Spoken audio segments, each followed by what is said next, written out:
반갑습니다. 저희가 이번 시간에는 발달심리 기출문제 해설을 함께 보겠는데요. 여러분이 발달심리를 열심히 공부하셨겠지만 기출문제를 보면 또 이렇게 느낌이 많이 다르죠. 이제 2015년도에 기출문제가 문제가 어떤 식으로 출제됐는지 우리가 함께 살펴보면서 어떤 포인트를 잡아서 우리가 준비해야 될지 함께 공부를 해보도록 하겠습니다. 이제 첫 번째 문제가 여러분이 보시는 것처럼 3세 아동들을 이렇게 모아서 6세, 9세, 12세 이렇게 반복적으로 측정을 했다라고 할 때, 이런 이제 연구 설계는 어떤 설계에 해당이 되는가라는 질문인 거죠. 발달심리를 공부할 때 여러분이 충분히 이해를 하셨겠습니다만, 시간을 중심으로 잡냐 아니면 대상을 중심으로 잡냐 이거에 따라서 종단적 설계냐 횡단적 설계냐 이게 가장 기본적인 설계 방식인 거죠.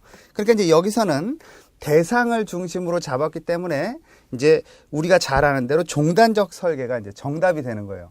만약에 이제 한 시점에 여러 대상들을 이런 식으로 나왔으면 이제 횡단적 설계가 된다라는 거죠. 그래서 여기 나머지 이제 보기에 있는 것들도 간단하게 저희가 살펴보면, 예를 들어서 시간 지연 설계라고 하는 것은 뭐 이제 1960년대 10대, 그다음에 70년대 10대, 80년대 10대, 그러면 10대들이 시간이 지남에 따라서 어떤 식으로 뭐 이렇게 키가 어떻게 되냐 뭐 이런 것들이 이제 시간 지연 설계 이렇게 이제 이야기를 하는 거고, 계열적 설계다라고 하는 것들은 뭐 이제 이렇게 한 시점으로 해서 뭐 몇 살 때 이런 식으로 계열들을 이렇게 확인해서 하는 건데, 이런 설계들은 사실은 시험 문제에 잘 출제가 되지는 않습니다.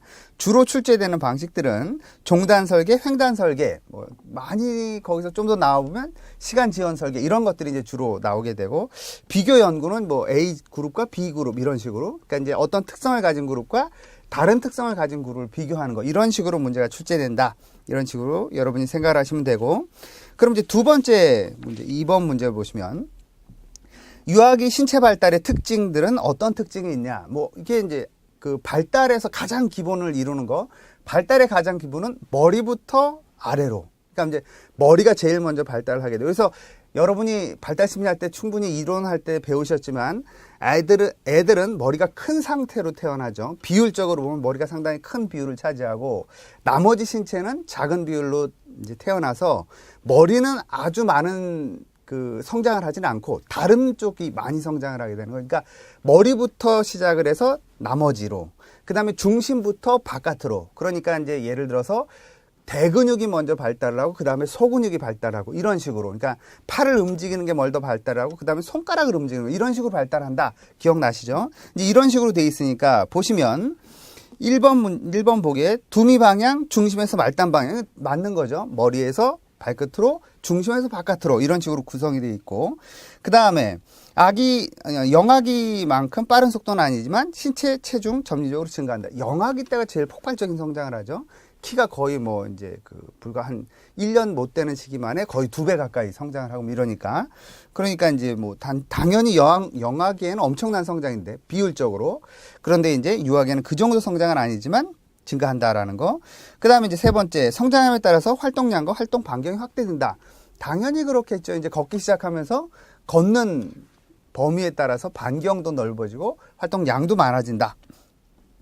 그 다음에 이제 네 번째 보면, 뇌와 머리는 신체의 다른 부분보다 느리게 성장하는 게 아니라 더 빨리 먼저 성장하고 더 빨리 성장한다. 그래서 뇌는 많은 부분 성장이 이루어진 이후에 태어난다라는 특성들이 있다. 그래서 4번이 이제 정답이 되는 거고, 다섯 번째, 신체 성장과 발달에는 개인차와 문화적인 차이가 있다. 이거는 뭐 이제 사람마다 좀 다른 그런 특성들이 있다라는 거 여러분이 잘 아실 수 있는 거고, 그 다음에 이제 3번 보시면, 정신장애 진단 통계 편람 DSM-5, 이제 DSM-5로 나오기 시작을 했죠. 그래서 DSM-5는 2013년도에 이제 우리나라 말로 번역이 돼서 나왔는데, 그래서 이제 DSM-5로 이제 본격적으로 좀 이렇게, 우리나라 말로 번역된 게 아니라 영어판이 2014년도에 나왔죠.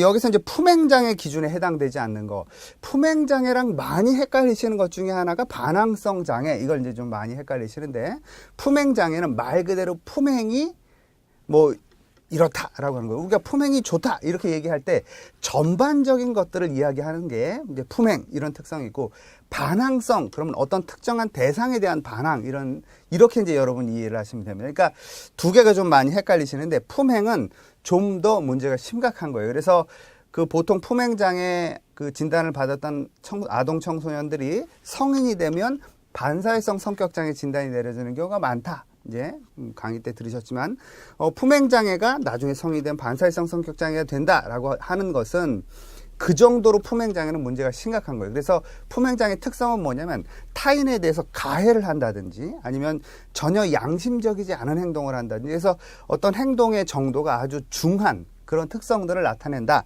라고 보시면 됩니다. 그러니까 여기 보기에 있는 것처럼 타인에 대해서 공격성을 갖는다. 1번 보기 공격적인 건 대단히 이제 좀 중한 거에 해당이 되죠. 두 번째, 언어폭력을 한다.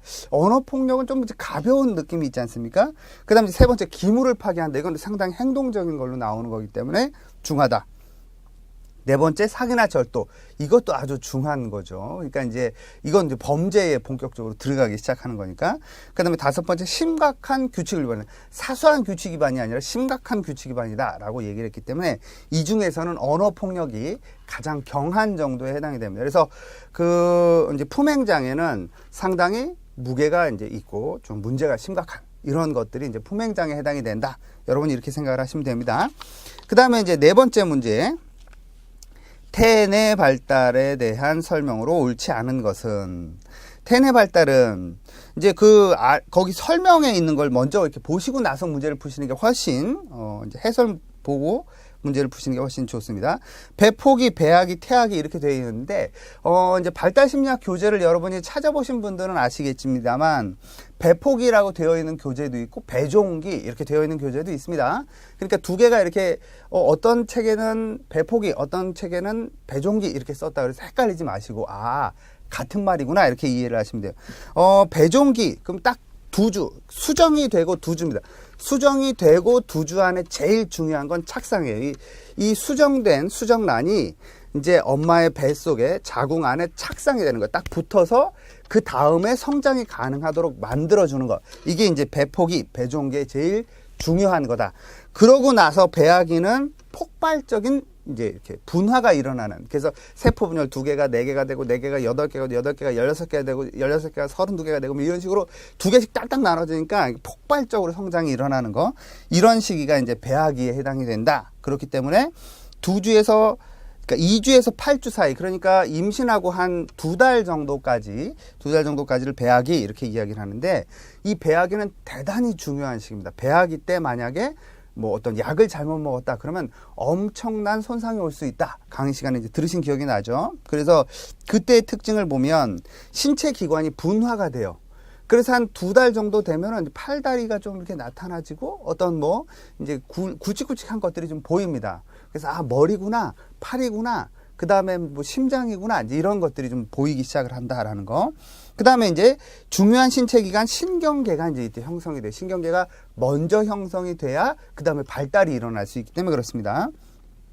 그 다음에 이 시기에는 환경의 영향을 좀 많이 받는 시기죠. 그래서 잘못 먹는다든지 어떤 심리적인 압박이 좀 심하다든지 이러면은 태아에게 큰 무리가 갈 수 있다라는 거. 그래서 임신 기간 중에 환경의 영향에 가장 치명적인 영향을 받는 시기, 이 시기를 배아기 이렇게 부른다. 그러고 나서 이제 2달이 넘어가고 나서 출생 전까지 보통 뭐 10달 이렇게 이제 얘기를 하잖아요. 10달까지, 그러니까 대단히 긴 기간이죠. 이때를 태아기 이렇게 이야기를 합니다. 그래서 이때는 분화가 된 게 좀 더 정교화되는 시기다라고 여러분이 이해를 하시면 됩니다. 그러니까 발달에 있어서 좀 중요하다라는 거. 일단 애가 태어나려고 하면 자궁에 붙어야 되니까 배포기가 중요하겠죠. 당연히 붙어야 되니까. 그럼 붙고 나서 중요한 거는 이제 배아기가 중요하다. 이렇게 생각을 하시면 됩니다. 그럼 이제 위에 보기를 보시면 배아기 때 1번 배아기 때 주요 신체 기관과 신경계가 형성된다. 라고 당연히 그렇죠. 이제 중요한 것들이 형성된다. 두 번째 배아기 때는 기형 발생 물질에 민감하게 영향을 받는다. 민감하게 영향을 받는다고 말씀드렸죠. 그래서 이 시기에 어떤 뭐 이렇게 약을 잘못 먹는다든지 아니면 심리적 충격을 심하게 받는다든지 이런 건 대단히 태아에게 치명적이다라는 거. 그 다음에 세 번째, 태아기는 신체 기관의 분화가 일어나는 시기다. 태아기 때 분화가 일어나는 게 아니라 분화는 배아기 때 일어난다. 말씀드렸죠. 그 다음 이제 네 번째, 태아기는 배아기보다 중추신경이 더 빠르게 발달하는 시기다. 그 말은 맞고요. 그 다음에 이제 다섯 번째, 태아기는 모든 기관 체계가 정교해지는 시기다. 정교해지고 좀 더 이렇게 세분화되는 시기다. 말씀드렸습니다. 그 다음에 이제 다섯 번째 문제, 염색체 이상으로 인한 증후군. 염색체 이상, 우리가 발달에서만 이야기한 게 아니라 우리가 어렸을 때 이제 중학교, 고등학교 때 생물 시간에도 이제 염색체에 대해서 나왔던 것들 이런 거 다 떠올리면서 이제 여러분이 그 내용을 보셔야 되는 겁니다. 보시는 것처럼 염색체 이상으로 인한 거, 터너 증후군, 다운 증후군, 영아 돌연사 증후군, 슈퍼 남성 증후군, 클라인펠터 증후군, 이 중에서 여러분이 딱 봤을 때 느낌이 딱 오는 거 당연히 3번이죠. 영아 돌연사잖아요. 이거는 갑자기 죽었다 이런 거거든요. 그러니까 어떤 이제 염색체 이상은 우리가 피 검사를 한다든지 조직 검사를 한다든지 그래서 염색체 분리만 해보면, 염색체를 우리가 분석만 해보면 얘가 이상이 있다 없다를 금방 알 수 있는 건데, 영아 돌연사 증후군은 아무 이유가 없어요. 그러니까 지금도 과학자들이 이유를 찾지 못하는 것 중에 하나가 영아 돌연사 증후군이에요. 그러니까 증후군이라는 표현도 잘 안 쓰고 영아 돌연사 이렇게 이제 보통 이야기를 하는데, 갑자기 죽었다는 거예요. 자다가 갑자기 죽었다. 근데 보통 이렇게 질식사 하는 게 아닌가라고 추정을 하는 거죠. 그 외에는 전부 다 이제 염색체 이상이다라는 겁니다. 그래서 염색체 이상이 도대체 어떤 이상이냐 보면, 터너 증후군이라고 하는 건 거기에 이제 해설에 있는 것처럼 성염색체에서 X가 이제 X 염색체가 한 개라는 거예요. 그러니까 XY, XX 이렇게 돼야 되는데 그냥 X 이렇게만 돼 있는 거예요. 성염색체 자체가. 그러니까 XY 이렇게 돼 있든지 XX 돼 있든지 이렇게 돼야 되는데 하나가 빠져서 그냥 X 이렇게 돼 있는 이제 염색체 이상일 때는 터너 증후군 이렇게 이야기를 한다는 거예요. 껍데기는 여성스러운데 여자 같은 껍데기를 갖고 있는데 이제 어떤 생식이라든지 이런 것들이 나타나지는 않는다. 이런 특성이 있는 거고요. 그 다음에 이제 두 번째, 다운 증후군. 다운 증후군 같은 경우에는 21번 염색체가 이제 3개가 되는 게 이제 다운 증후군이거죠. 그러니까 이제 이유는 잘 모르는 겁니다. 그런데 이제 어쨌든지 간에 염색체가 이제 2개씩 이렇게 붙어 있는데 그게 이제 3개가 돼서 나타나지는 현상이다. 그런데 이제 다운 증후군의 특징 중에 하나는 정신지체나 지적 장애 이런 것들, 발달 장애들을 동반하는 게 이제 다운 증후군의 특징이다. 그래서 다운 증후군은 이렇게 다운 증후군이 아주 상태가 좋은 아이들은 글자를 이렇게 좀 아는 아이들이 있는데, 숫자나 글자를 아는 아이들이 있는데, 대부분의 다운 증후군 아이들은 숫자나 글자를 배우기도 참 어렵습니다. 그래서 좀 이렇게 지속적인 그런 보살핌이 필요하다라고 여러분이 생각을 하시면 되고, 그 다음에 이제 슈퍼 남성 증후군이라고 하는 거, 슈퍼 남성 증후군은 이제 성염색체에 이제 Y가 하나 더 붙어 있는 거예요. 그러니까 이제 X, Y 이렇게 돼 있는데 Y가 하나 더 붙어 있는 거다라고 보시면 됩니다. 그러니까 이제 Y가 2개나 되니까 어떤 남성적인 특성들이 더 믹스돼서 그게 이제 남성적인 어떤 고유한 특성들이 좀 더 강하게 나타나지는 특성이 있다라고 보시면 됩니다. 그래서 이제 맨 끝에 줄에 있는 것처럼 좀 더 공격적인 성향을 보이는 게 특성이고요. 그래서 폭력 행위를 좀 이렇게 저지르기가 쉬운 그런 특성들을 보인다. 그 다음에 이제 5번 보시면 클라인펠터 증후군이라고 하는 거. 클라인펠터 증후군은 성염색체에서 X가 하나 더 있는 겁니다. 그러니까 이제 슈퍼 남성 증후군과 좀 다른 거죠. X냐 Y냐 이런 차이가 있는 거죠. 그래서 클라인펠터 증후군은 X 염색체가 하나 더 있어서 여성적 신체적 증상들을 보이는 겁니다. 그러니까 이제 XXY 이런 게 있는 거죠. XXX, XXY 이런 식으로 되어 있는 겁니다. 그래서 이제 남성 염색체가 있음에도 불구하고 여성적 신체적 특성을 보이는 이런 것들이 이제 클라인펠터 증후군 이렇게 이해를 하시면 됩니다. 그 다음에 이제 6번째 문제, 유아기 대근육 운동 기능의 발달이 연령별로 바르게 연결된 것을 모두 골라달라. 이런 문제죠. 이런 게 좀 이제 사실은 좀 어려운 문제입니다. 왜 그러냐면 우리가 이제 나이대별로 발달을 전체를 다 외우기가 좀 어렵잖아요. 그래서 이제 여러분이 이런 문제는 사실은 이제 어떤 특징들이 있구나라고 하는 것들을 좀 이렇게 우리가 이제 특징들을 좀 기억을 해서 그것과 유사한 것 위주로 여러분이 이제 이렇게 추리를 해서 맞추시는 게, 이걸 생으로 다 외운다. 이건 참 어려운 문제이기 때문에 그렇습니다. 우리가 발달 심리만 공부를 할 수는 없는 거니까 그렇게 이제 여러분이 생각을 하시면 되고, 그래서 이제 해설 부분을 보시면 2세, 3세 아이들, 혹시 뭐 이렇게 자녀를 키우신 분들이나 아니면 조카나 이렇게 이제 주변에서 아기들을 이제 보실 기회가 있으면, 여긴 전부 나이가 만 나이죠. 이제 2세, 3세 정도 됐다. 그럼 얘네들이 이제 제대로 걷기 시작하고 이제 막 그 어느 정도는 뭐 뛰기도 하고 이제 이런 특성들을 보이는 그런 나이입니다. 그러니까 이제 걷기는 이제 율동적으로 잘 걸어요. 율동적으로 잘 걷는다라는 게 뭐 이제 그냥 이렇게 뭐 리듬을 타고 걷는다, 뭐 이런 느낌을 이제 쓴 것 같아요. 그러니까 제대로 잘 걷습니다. 그냥 걷는 거는 제대로 잘 걸어요. 근데 달리기에선 좀 문제가 나온 게 뭐냐면, 왜 성인들이 달리는 모습을 잘 취하지를 못하고 뻣뻣하게 서서 이렇게 좀 빨리 이렇게 걷는 정도, 이렇게 이제 이해를 하시면 됩니다. 그런데 뛰다가 얘네들이 막 이렇게 좀 빨리 걷는 정도로 막 이렇게 가다가 방향을 딱 바꾼다든지 아니면 갑자기 멈춘다든지 이런 게 잘 안 돼서 보통 달리다가 멈출 때 넘어진다든지 이런 일들이 많이 발생을 한다라는 거.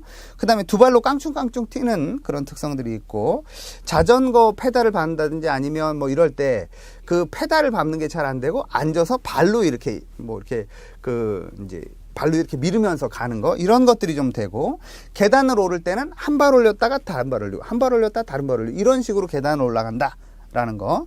그 다음에 이제 던지기는, 보통 공을 던질 때 이렇게 두 팔로 던진다, 이런 특성들을 보입니다. 이렇게 한 팔로 던지는 게 아니라 두 팔로 이렇게 던져서 멀리 못 던지는 그런 특성들이 나타난다. 라는 거.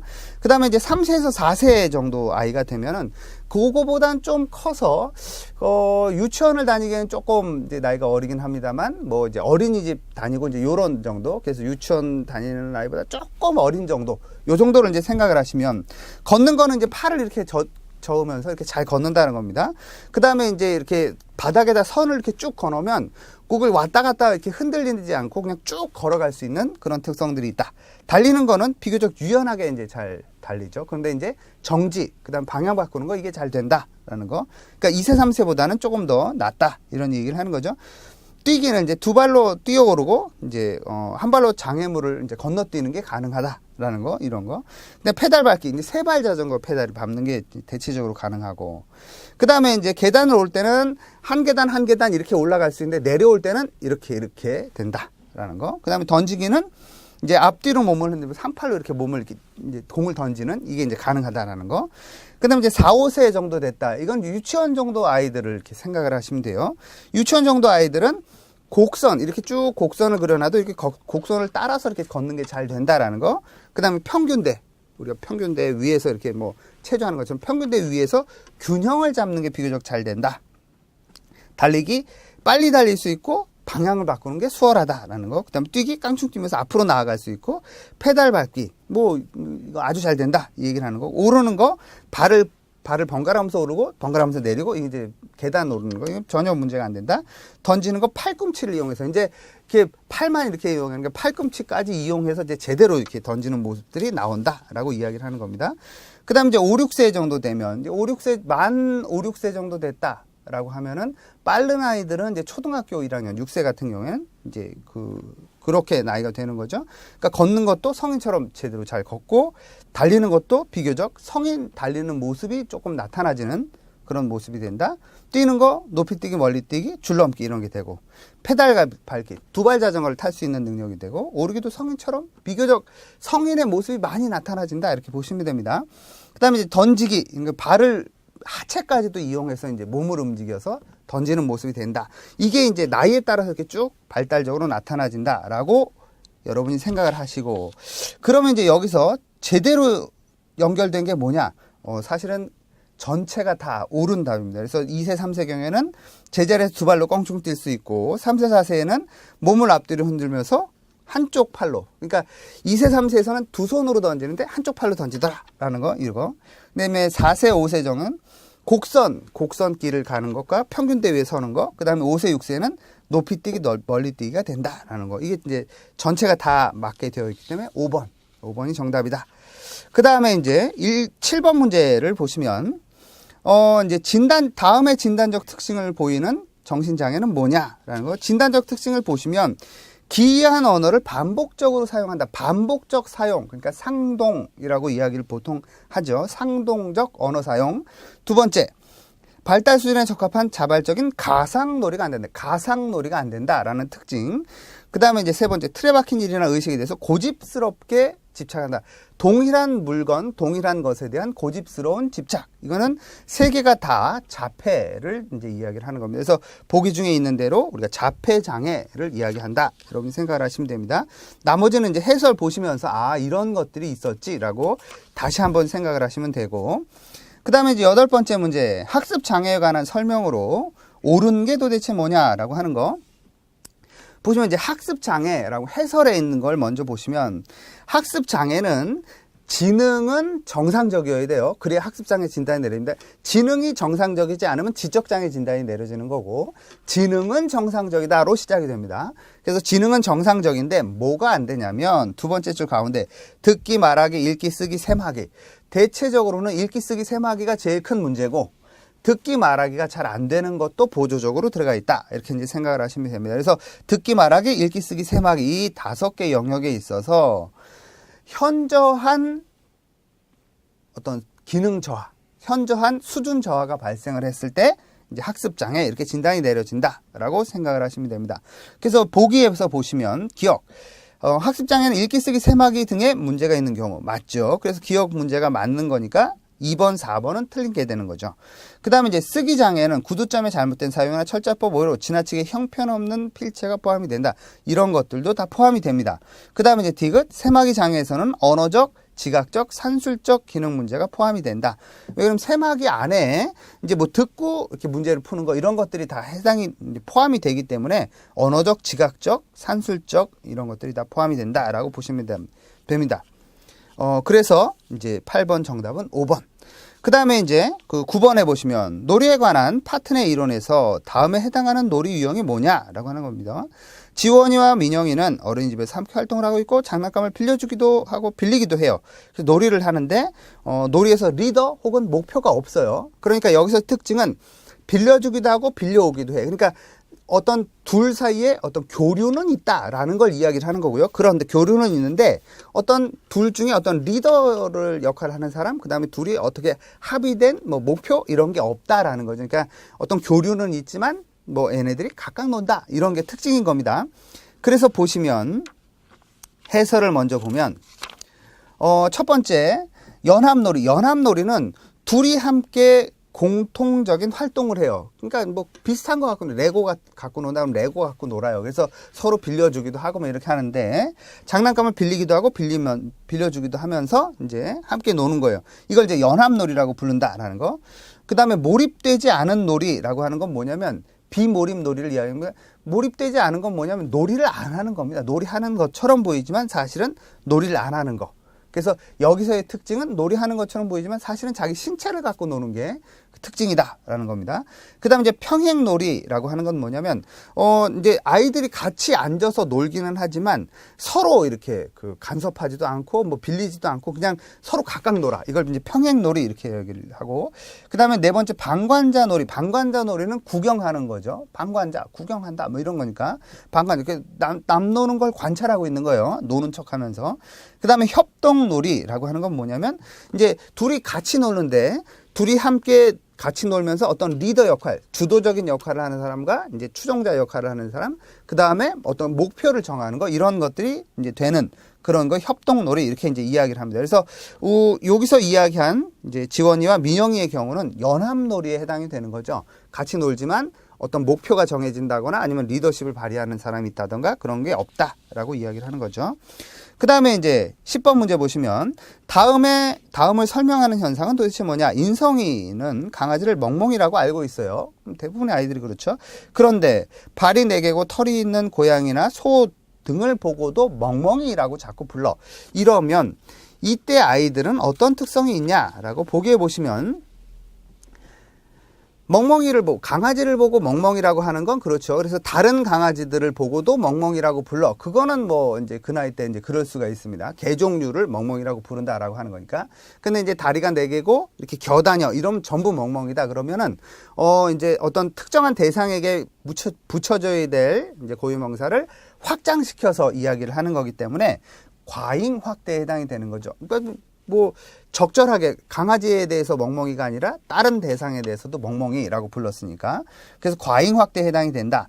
근데 이제 그 보기 다른 것들을 간단하게 살펴보면 신속 표상 대응이라고 하는 거 말이 참 어렵죠. 신속 표상 대응이라고 하는 건 이제 어떤 그 단어를 한번 딱 듣고 의미를 습득해 이런 것들은 뭐 거의 천재적인 아이들이 나타나지는 특성이다. 신속 표상 대응 이런 건.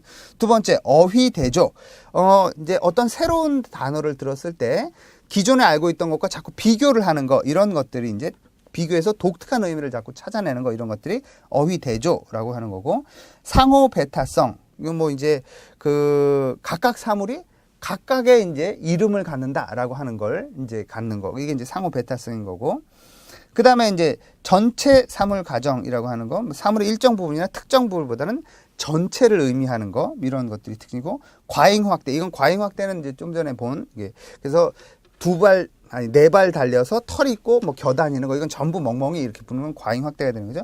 과잉 축소라고 하는 것들은 과도하게 축소하는 거죠. 그러니까 반대로 우리 집에 있는 개만 멍멍이고 다른 바깥에 있는 개들은 멍멍이라고 안 부르는 거 이런 것들은 과잉 축소에 해당이 된다라고 생각을 하시면 됩니다. 그 다음에 이제 11번째 문제 마샤가 자정체감 수준을 4가지 지위로 구분하는데 적용되는 2가지 차원 이게 뭐냐 야, 참 어려운 문제들이 이제 2015년도에 나왔어요. 그 아래 이제 해설해 보시면 마샤는 위기와 전념이라고 하는 이제 2가지 개념을 갖고 정체감 수준을 이야기를 했죠. 그래서 2가지 수준을 갖고 정체감 수준을 이야기하는데 위기와 전념. 근데 전념은 또 다른 말로 수행이나 관여나 헌신 이렇게 다른 말로 부를 수 있는 그런 이제 2가지 어떤 기준을 갖고 정체감 수준을 4가지 정체감 수준으로 이렇게 하나, 셋, 넷 이렇게 이야기를 했다. 그래서 정체감 수준 4가지는 그 아래 이제 해설에 있는 것처럼 성취, 유예, 유실, 혼미 이렇게 4가지 정체감 수준이 있는데 그러면 2가지 기준, 2가지 차원은 뭐냐? 그러면 위기 전념이요. 근데 여기서는 위기는 있는데 이제 전념이라는 단어가 없으니까 그럼 전념이 아니라 수행, 관여, 헌신 이렇게 이제 3개 중에 고르시면 되는 겁니다. 그래서 이제 4번, 보기 4번에 위기와 관여라고 하는 그런 기준을 갖고 정했다라고 보시면 됩니다. 12번 문제를 보시면 길리건이라고 하는 길리건은 이제 그 발달 심리에서 여러분이 다 기억을 하시겠습니다만 이제 콜버그 이론이 너무 남성 중심적인 이론이다라고 해서 여성 중심적인 그 도덕 발달 이론을 이야기하는 사람이 이제 길리건이죠. 그래서 여기 보시는 것처럼 길리건은 남성과 여성이 지향하고 선호하는 도덕성이 다르다라고 본 거죠. 길리건이 여자입니다. 남자가 아니에요. 그러니까 이제 그 여성적 도덕 발달 이론에 대해서 이야기를 한 거죠. 다음에서 남성과 여성의 도덕적 특징이 도대체 뭐냐. 그래서 길리건이 이야기한 건 여성은 배려하는 그런 도덕적 어떤 특징을 갖는다라고 이야기를 했죠. 그래서 가장 기본적으로 보시면 여기 이제 여성에 대해서 배려라고 하는 거. 그래서 1번 아니면 5번인데 그럼 남성은 정의냐 우정이냐? 남성은 정의적 그 도덕 발달 이론으로 이제 해석을 하는 거죠. 그러니까 콜버그는 정의라는 기준을 갖고 도덕 발달 이론을 이야기했기 때문에 남성 중심적이다라고 이야기를 한 겁니다. 그 다음에 이제 13번, 콜버그의 도덕 발달 이론에 관한 설명으로 옳지 않은 것은, 네, 콜버그 이론이 그 다음에 이제 나왔네요. 그래서 이제 그 1번에 보시면, 도덕적 갈등 상황을 제시하고 응답자의 도덕적 판단에 대한 설명에 근거해서 발달 단계를 구분하죠. 그러니까 그 하인츠라고 하는 사람의 어떤 상황, 이거 쭉 들려주고, 이 하인츠는 유죄겠습니까? 무죄겠습니까? 유죄면 왜 유죄인가요? 무죄면 왜 무죄인가요? 이렇게 이제 이야기를 하는 그런 방식을 선택했기 때문에 이제 1번 보기는 맞는 거죠. 그 다음에 두 번째, 도덕 발달은 일정한 순서에 따라서 진행이 된다. 발달 자체는 순서가 있다라고 이제 되어 있기 때문에 도덕 발달도 거기에 예외는 아닙니다. 이렇게 막 들쭉날쭉 아니면 처음에서 맨 마지막으로 점프가 된다 이런 건 없습니다. 발달은. 그 다음에 이제 3번 법 체계에 근거해서 도덕적 의사결정을 하는 사람들을 후인습적 수준에 도달한 것으로 본다. 법 체계에 근거해서는 인습적 수준입니다. 그래서 이제 인습이라고 하는 걸 기준으로 전인습, 인습, 후인습 이렇게 이제 나누는데 인습이라는 건 다른 말로 하면 관습 혹은 다른 사람은 어떻게 생각을 할까 이런 것들을 고려하는 것이 인습 이라고 이야기를 했죠. 그러다 보니까 법 체계에 근거했다라는 것은 어떤 관습적인 그런 것들을 이야기하는 거기 때문에 인습적 수준에 해당이 되는 거지, 후인습은 인습을 넘어서는 수준을 이야기한다. 이렇게 이해를 하시면 됩니다. 그래서 정답은 3번이고, 4번 보시면 인지적 능력은 도덕 발달의 필수 조건이지만 충분 조건은 아니죠. 인지적 능력이 발달하는 건 이제 필요해요. 그 다음에 5번째, 사회적 경험은 도덕 발달에 영향을 미치죠. 사회적으로 어떤 경험을 했느냐에 따라서 도덕 발달은 많이 달라진다. 그래서 우리가 콜버그 이론 이야기할 때 동양과 서양의 도덕 발달이 많이 다르게 이야기를 되고 있다. 그래서 비난을 받는 것 중에 하나다. 그 다음에 이제 14번 문제 보시면 정서 발달에 관한 설명으로 옳지 않은 게 도대체 뭐냐 보시면 이제 1번 정서적 융통성은 사회적 융통성 발달의 중요한 요인이 됩니다. 이건 뭐 이제 정서 할 때 다 들으신 거고, 두 번째, 남아에 비해서 여아가 실망스러운 선물을 받은 후에 자기 속마음을 감추는 데 더 능숙하다. 실제 실험을 해보면 그렇게 나타납니다. 왜 그러냐면 여자아이들은 자기 감정을 이렇게 조절하는 능력이 남자아이들에 비해서 훨씬 뛰어나다. 그래서 어떤 실망스러운 상황이 됐어도 그걸 잘 감추더라. 이렇게 이야기를 하는 거고.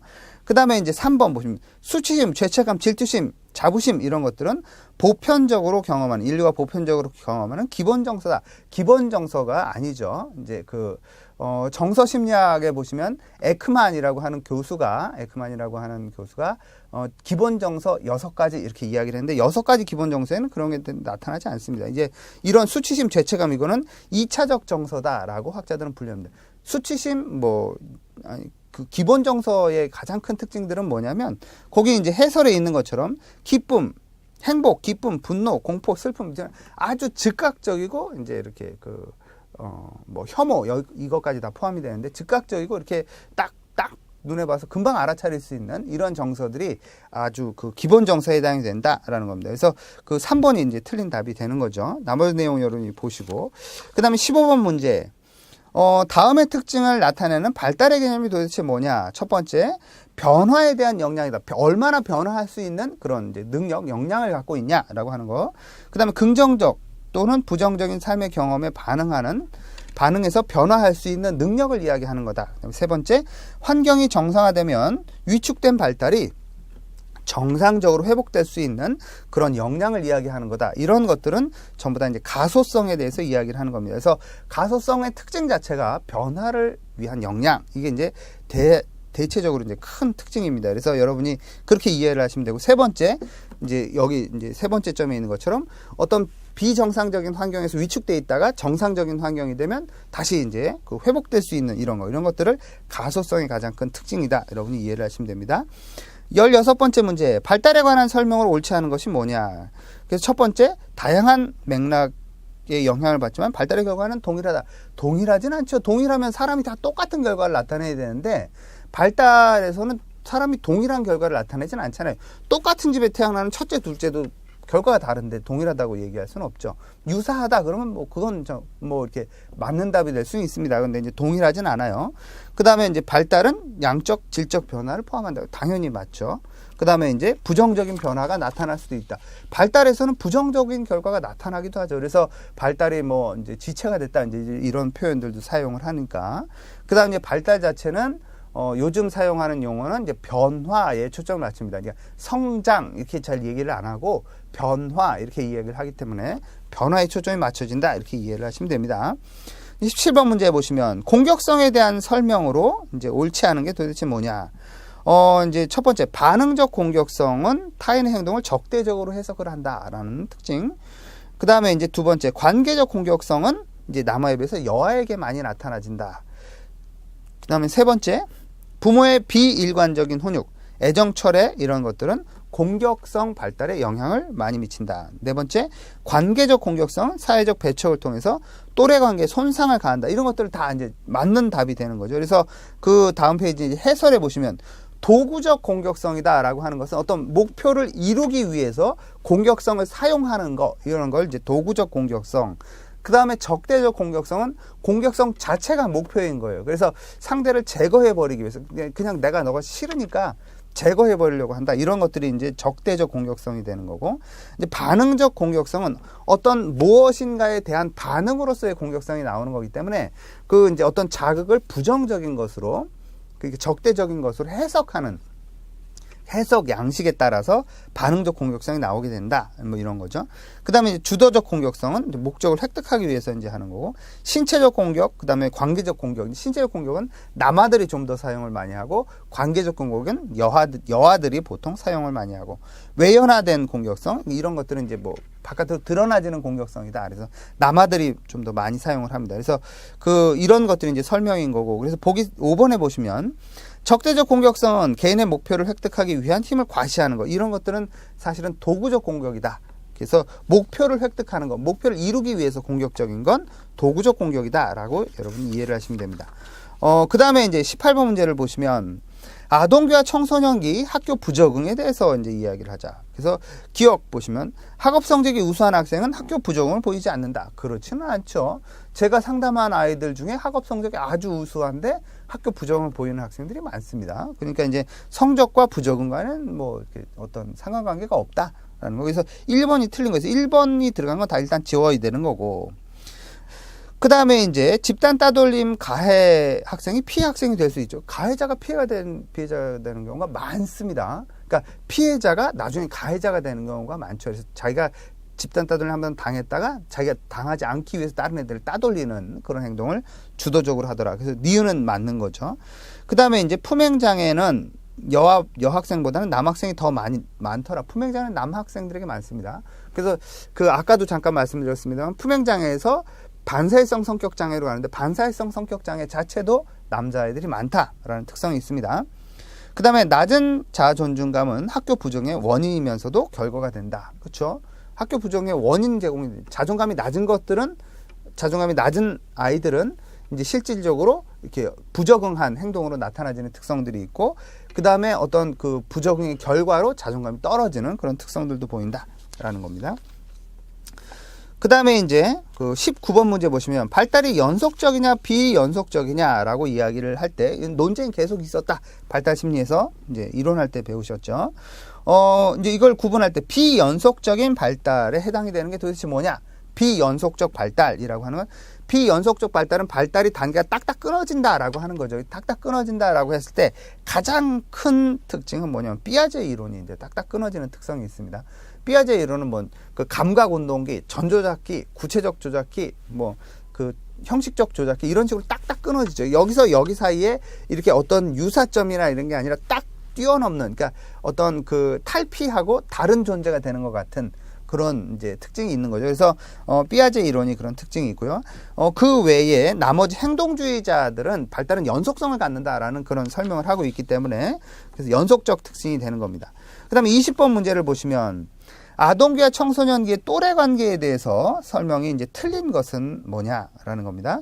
그래서 이제 동그라미 1번에 보시면 자신의 가치관과 또래 집단의 기대 간의 불일치가 크면 긴장과 갈등이 초래된다. 그건 당연하겠죠. 내 가치관과 이제 또래 집단에 틀리면. 2번, 또래 집단은 사회적 비교를 통해서 자신을 평가할 수 있는 기준을 제공합니다. 그러니까 또래 집단이 어떠냐에 따라서 거기에 어떤 기준이 돼서 나를 자꾸 보게 되는. 그래서 노는 애들이랑 같이 다니는 애들 이 정도는 노는 것도 아니에요. 이런 얘기를 이제 하게 되는 거죠. 근데 공부를 많이 하는 애들이랑 다니는 애들은 이 정도 공부해서는 안 되는데 이런 생각을 많이 하게 되니까 이게 기준이 어디에 형성이 되느냐 이런 거죠. 그다음에 이제 3번 또래 관계에서 발생하는 갈등의 극복 양상이라고 하는 것은 우정을 지속하는 데서 중요한 영향을 미쳐. 갈등이 잘 극복돼야 우정이 지속되는 거니까. 그다음에 이제 4번 인기 있는 아동들은 또래들이 좋아하지만 또래 집단 내에서 높은 지위를 유지하는 것은 아니다. 이거는 꼭 이렇게 나타나지는 않습니다. 그러니까 보통 인기가 있는 아이들은 또래들이 좋아하기 때문에 어떤 이제 높은 지위를, 그러니까 어떤 리더십을 이제 갖게 되는 것이 가장 일반적인 특성이다라는 거죠. 그래서 4번이 이제 정답이 되는 거죠. 그 다음에 이제 5번, 또래 압력은 긍정적인 방향으로 작용할 수 있다. 긍정적인 방향, 부정적인 방향 둘 다가 가능한 거죠. 또래 압력이라고 하는 것은. 그래서 너 그런 행동하면 안 돼. 부모님한테 그렇게 하면 안 돼. 라고 하는 압력이 주어지면 이제 또래 압력에 의해서 행동이 긍정적인 방향으로 나타나지기도 해요. 그래서 좋은 친구를 사귀는 게 사실 아동 청소년기에 대단히 중요한 과제다라는 거죠. 그 다음 이제 21번 보시면 가드너의 다중지능 이론에 대해서 이야기를 하는 겁니다. 다중지능 이론. 그래서 보시면 틀린 것이 뭐냐? 틀린 걸 찾는 거예요. 1번. 지능을 하나의 일반 지능으로 기술하는 것을 비판했죠. 그래서 다중지능 이론을 이야기한 거죠. 그래서 다중지능, 이런 지능과 이런 지능, 이런 지능, 이런 지능 해가지고 이제 총 8개. 그래서 나중에 하나 더 추가해서 총 9개의 다중지능이 있다라고 이야기를 했습니다. 그래서 이제 이 그 다중지능 이론은 하나로 지능을 얘기하는 건 불가능하다. 2번, 타인의 기분이나 동기를 읽어내는 대인관계 지능이 대인관계 지능이 포함되어 있는 특징이 있죠. 그 다음에 이제 3번, 석학증후군은 지능이 독립되어 있다는 증거가 된다. 석학증후군이라고 하는 건 어떤 한 분야에 있어서는 아주 우수할 정도의 능력이 나타나진다라는 겁니다. 그래서 나머지는 좀 떨어지는데 이런 사람들이 있어요. 실제로 유명한 과학자들 보면 나머지 이렇게 관계 능력이라든지 뭐 이런 어떤 그 아름다움을 뭐 이렇게 발견하는 능력이라든지 이런 것들은 이제 현저히 떨어지는데 어떤 한 특정한 과학 분야만큼은 엄청난 발달이 되어 있는 이런 사람들이 있습니다. 그래서 이런 것들은 이제 석학증후군 이렇게 부르는데 지능이 독립되었다라는 증거죠. 그래서 만약에 지능이 독립 안 돼 있으면 다른 것도 다 우수해야 되는데 그렇지는 않더라라는 겁니다. 그 다음에 이제 4번. 전통적 지능에서 다루지 않았던 맥락, 경험, 정보처리 기술 이 세 가지 요인을 강조한다. 정보처리 기술 같은 것들은 이제 이제 다중지능 이론에서 이야기를 하는 그런 내용들이 아니다. 여러분이 이렇게 이해를 하시면 됩니다. 그래서 정답은 4번이 되는 거고요. 5번.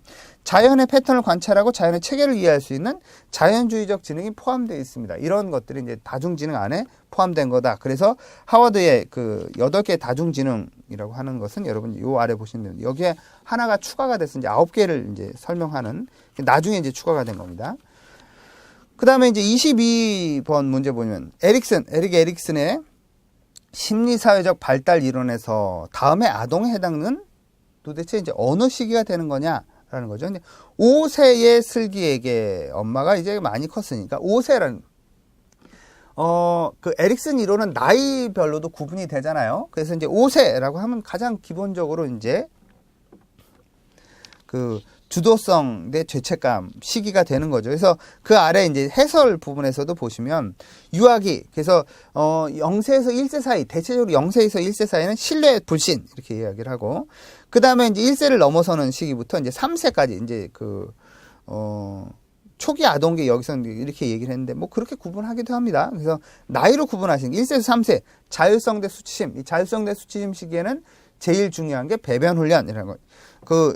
이제 0세에서 1세 사이는 애착이 이제 신뢰 형성에 제일 중요한 요소가 되니까. 그 다음에 이제 학령 전기라고 하는 거. 학령 전기에는 이제 3세에서 5세 사이, 그러니까 뭐 유치원 다니는 정도 나이까지 이렇게 생각하시면 주도성 대 죄책감. 그래서 뭐든지 그 나이 때는 지가 다 하겠다고 하는 거. 그게 이제 주도성의 특징들인 거죠. 그 다음에 학령기, 이건 초등학교 시기다 이렇게 생각을 하시면 됩니다. 초등학교 시기에는 근명성 대 열등감이라고 하는 거. 청소년 시기는 정체감 대 정체감 혼란 하는 거. 그 다음에 성인 초기, 친밀 고립, 그 다음에 성인기에는 생산성 대 침체감, 65세까지를 보통 이제 성인기, 중년기라고도 부르는데, 이제 성인기 이렇게 부릅니다. 여기서는 성인기라고 표시를 했네요. 그 다음에 이제 그 노년기는 65세 이후 노년기에는 자아 통합 대 절망감, 이 시기가 되는 거죠. 그래서, 이제 5세 슬기라고 하면 나이로 딱 구분을 해도 여러분 이제 이해를 하실 수 있습니다. 그래서, 보통 이 시기에는 주도성 대 죄책감이라고 하는 거, 중요하다. 그 다음에 이제 23번 문제 보시면 이론과 발달에 관한 주장이 바르게 연결된 것을 모두 골라라 라고 하는 거. 게젤이라고 하는 학자는 거기 이제 해설에 보시면 게젤은 유전적 요인을 강조한 학자입니다. 그렇기 때문에 그 게젤이 환경을 이야기했다. 이거는 게젤의 이론과는 좀 다른 얘기죠. 그 다음에 좀스키라고 하는 언어를 이야기한 한 학자죠. 그래서 언어의 성취는 유전 프로그램에 의한 거다. 이렇게 이야기를 했습니다. 그 다음에 이제 왓슨이라고 하는 거. 왓슨은 이제 그 행동 치료를 주장하는 학습 이론을 이야기한 사람들이죠.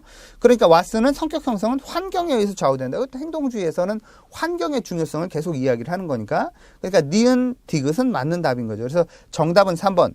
볼비라고 하는 학자는, 볼비는 이제 애착 이론을 이야기하니까, 생애 초기의 불안정 애착은 효과 지속적이지 않다. 전혀 아니죠. 지속된다라고 해서 문제가 되는 거죠. 그 다음에 이제 24번 문제 보면, 발테스와 발테스, 이 부부 발테스니까 그렇죠. SOC 이론에 관한 설명으로 옳지 않은 거, SOC 이론이라고 하는 거. 이제 그 해설 부분을 먼저 보시면, SOC 이론이라고 하는 것은 첫 번째, 노년기의 성공적인 삶은 선택, 최적화, 보상, 이 세 가지가 모두 필요하다라고 하는 게 이제 가장 특징입니다. 그래서 노년기에 어떤 성공적인 삶을 살 수 있는가라고 하는 거. 그래서 이렇게 노년기의 특징들을 이야기하는 걸 여러분 이제 보시면 이제 다시 앞에 가서 동그라미 1번 전생애적 관점에서 보면 연령에 따른 획득의 최대화가 상실의 최소화 이런 것들을 적응적 발달이라고 보면 이거 많이 획득하고 상실을 최소화시키는 게 가장 적응적이거든요. 그건 상식적으로 생각해도 그래요. 그 다음에 이제 2번 선택 최적화 보상을 발달적 조절의 3가지 중심적 과제로 제안했죠. 그건 맞죠. 우리가 해설에서 본 것처럼. 3번 보시면 노화에 따른 내적 외적 자원의 제약과 상실로 인해서 선택 과정이 필요하다. 당연하죠. 그 다음에 선택 최적화 보상 이 3가지가 중요하다. 그러니까 그 중에 선택 과정이 이제 필요하다는. 4번 노화에 따른 상실을 보상하기 위해서 타인의 도움이나 부가적인 자원의 동원 없이 스스로 대응해야 된다. 이건 그렇지가 않죠. 노년기가 될수록 자꾸 이제 어떤 자기 스스로 해결이 안 되기 때문에 어떤 도움을 받는 거, 적절한 도움을 받는 게 중요한 능력이 되는 거죠. 그 다음에 동그라미 5번, 선택한 목표 달성을 위해서 최선의 노력을 다하는 최적화를 증진한다. 최적화돼야 되는 거죠. 그래서 이제 이런 것들이 이제 발테스가 이야기한 SOC 이론이다. 여러분 생각을 하시면 되고, 25번 문제 보시면, 성인기 이후에 인지 발달의 특징이라고 하는 게 어떤 특징이 있냐? 그 중에서 이제 틀린 걸 찾아라. 성인기의 인지 발달 특징들을 여러분이 잘 이해를 하시려면 그 아래 이제 해설 부분을 보시면, 이제 동그라미 1번, 5번 이렇게 하는 유동성 지능과 결정성 지능. 유동성 지능과 결정성 지능 이렇게 2가지로 지능을 나눠서 이제 초기에는 연구를 했죠. 그래서 유동성 지능이라고 하는 것은 선천적으로 갖고 태어나는 거. 그다음에 결정성 지능이라고 하는 거는 후천적으로 학습되는 거. 이렇게 이제 나눠서 이야기를 했습니다. 그래서 유동성 지능은 선천적인 능력인 거죠. 그리고 10대 후반에 완전히 발달해서 그 뒤로는 쇠퇴하게 돼 있다. 결정성 지능은 후천적 능력인 거죠. 경험에 의해서 축적이 되는 거죠. 그래서 성인이 되면서 유동성 지능은 쇠퇴해지고 결정성 지능은 지속적인 발달이 된다. 언어 능력 이런 건 이제 결정성 지능에 해당이 된다라는 겁니다. 그 다음에 작업 기억이라고 하는 거. 작업 기억은 감각 기억에서 작업 기억. 근데 단기 기억이라고 부르는 단기 기억 중에 작업 기억을 구분하는 학자도 있고. 그러니까 감각 기억, 작업 기억, 장기 기억 이렇게 되는데 감각 기억에서 작업 기억으로 넘어가고 작업 기억에서 장기 기억으로 저장이 되는 거죠. 그래서 우리가 보통 작업하는 거, 그러니까 어떤 대화를 한다든지 어떤 의사결정을 한다든지 이런 건 다 작업 기억에서 처리가 되는데 장기 기억에 있던 자료도 다 작업 기억으로 와야 처리가 가능하다라는 거. 이런 특징이 있다. 피아제는 이제 후형적 사고를 했다라는 특징이 있죠. 3번째 줄 보시면. 그래서 이제 보기 다시 위에 보시면 동그라미 1번 결정화된 지능은 성인기 동안 감퇴하지 않고 오히려 증가해요. 결정 지능은 그렇다. 라고 얘기했죠. 크레이머의 절대주의자 단계는 후형적 사고 유형에도 해당이 된다. 그렇지는 않는 거죠. 그래서 거기 해설 2번에 보시면 크레이머의 후형적 사고에 의하면 지식은 절대적인 것이 아니라 상대적인 거다라고 이야기를 했다는 거죠. 그런 특징이 있습니다. 그 다음에 이제 동그라미 3번. 작업 기억은 성인 후기가 될수록 급격하게 감퇴하는 특성이 있습니다. 작업 기억은 감퇴해요. 늙을수록 감퇴되는 특성이 있습니다. 동그라미 4번. 후형식적 사고는 성인기 이후에 발달하는 특성이 있고요. 그렇죠. 그 다음에 동그라미 5번. 유동성 지능은 대체로 성인기 초기 이후에 감소하죠. 유동성 지능은 나이가 들면 쇠퇴하게 돼 있다라는 거. 그 다음에 이제 26번 문제 보시면 기질에 관한 설명으로 옳지 않은 거. 기질에 관한 설명 보시면 그 아래 이제 보충을 먼저 보시면 토마스와 체스라고 하는 두 학자가 이제 3가지 기질 유형으로 구분을 했습니다. 순한 기질의 아동, 까다로운 기질의 아동, 적응이 느린 기질의 아동. 그래서 순한 거는 이제 환경 변화에 이제 순하게 대응하는 거죠. 그 다음에 까다로운 거는 환경에 적응하는 시간이 오래 걸리는 특성이 있다. 적응이 느린 기질은 처음에는 좀 당황스러워하지만 빨리 이제 이렇게 적응하는, 그러니까 처음엔 당황스럽지만 그 뒤로는 속도가 이제 이렇게 큰 무리가 안 되게 나타나지는 특성이 있다라는 겁니다. 그래서 동그라미 1번에 보시면 발달은 영아의 기질과 부모의 기질 간 상호작용의 산물이다. 어떤 양육자와 아동이 어떤 기질이냐에 따라서 이제 발달이 많이 달라질 수 있다. 당연히 그렇죠. 동그라미 2번. 영아의 기질과 부모의 양육 행동이 조화를 이루지 못하면 갈등을 경험하게 된다. 갈등을 경험하게 되죠. 까다로운데 부모가 너무 느긋해. 그러면 힘들어요. 그 반대여도 힘들고. 그 다음에 이제 동그라미 3번, 토마스와 체스의 연구를 통해서 세 가지 기질 유형이 발견되었다. 그랬다고 그랬죠. 그 다음에 동그라미 4번, 순한 아동은 수면이 규칙적이고 낯선 사람에게도 미소를 잘 짓는 특성이 있습니다. 뭐 순하기 때문에. 동그라미 까다로운 아동은 낯선 상황에서 처음에는 움츠러들면 곧바로 불안이 없어진다. 곧바로 없어지는 게 아니고 오래 걸린다고.